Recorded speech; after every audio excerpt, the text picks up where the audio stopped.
Hey friends, Ryan Dohrn here, your global sales coach. We're answering your listener questions sent in to ryan@ryandohrn.com. Thanks for all your questions. They're really good questions, by the way. All right, next question comes from Nelly in Seattle. Great place, Seattle. All right, Ryan, I'm having some issues with renewing clients.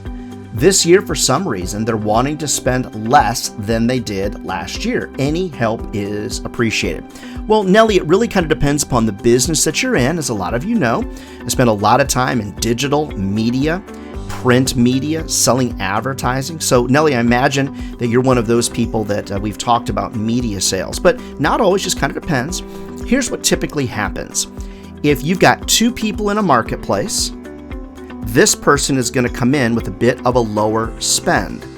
The problem is if their nearest competitor stays about the same, there's a gap that's created. And when this gap is created just by the law of loud, is what it's called. Whoever's loudest tends to win. So if these competitors last year were spending about the same amount of money, this one's coming in lower and this one's staying the same, the law of loud, I don't know where I came up with that at, but the law of loud would say this person's volume is higher, so they're going to be heard more.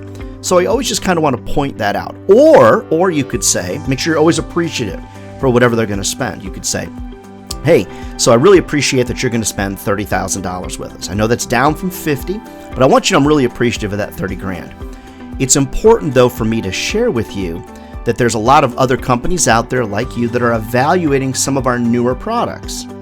And if they evaluate those and end up buying those, what's going to happen is they're not only going to come in at what they did last year, which is going to be higher than you, it's going to be even a little bit louder out there. So you're turning your volume down, which I understand, maybe there's something going on. But let's talk about what else we have going out there, because my concern is that they're turning the volume up, you're turning the volume down, and because of that, you may just not be heard as well. Now, I call it the law of being loud, and it comes from being a parent, So you'll hear a baby in the next room that's crying. Obviously, take care of the baby, obviously. But in this example, the baby's crying, so that's a competitor. And you, as someone that competes against them, turns the volume up just loud enough so you don't hear that baby crying. Now, the baby's still crying, but you've turned your volume up just loud enough so you can barely hear the baby.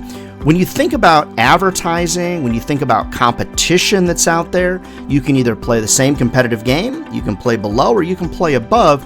You need to make the choice, and it's incumbent upon us as salespeople to try to point that out and really kind of figure it out. So think about the law of loud. The law of loud, usually the squeaky wheel gets the grease. Normally the person that's the loudest gets the most attention. Now, if you're in a different circumstance than advertising sales and people are renewing less than they did before, it might be a value proposition situation. Maybe the overall value that you are trying to present is just not vividly clear.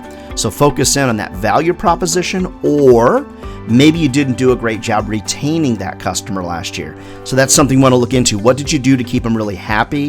What did you do for that customer to really fall in love with you?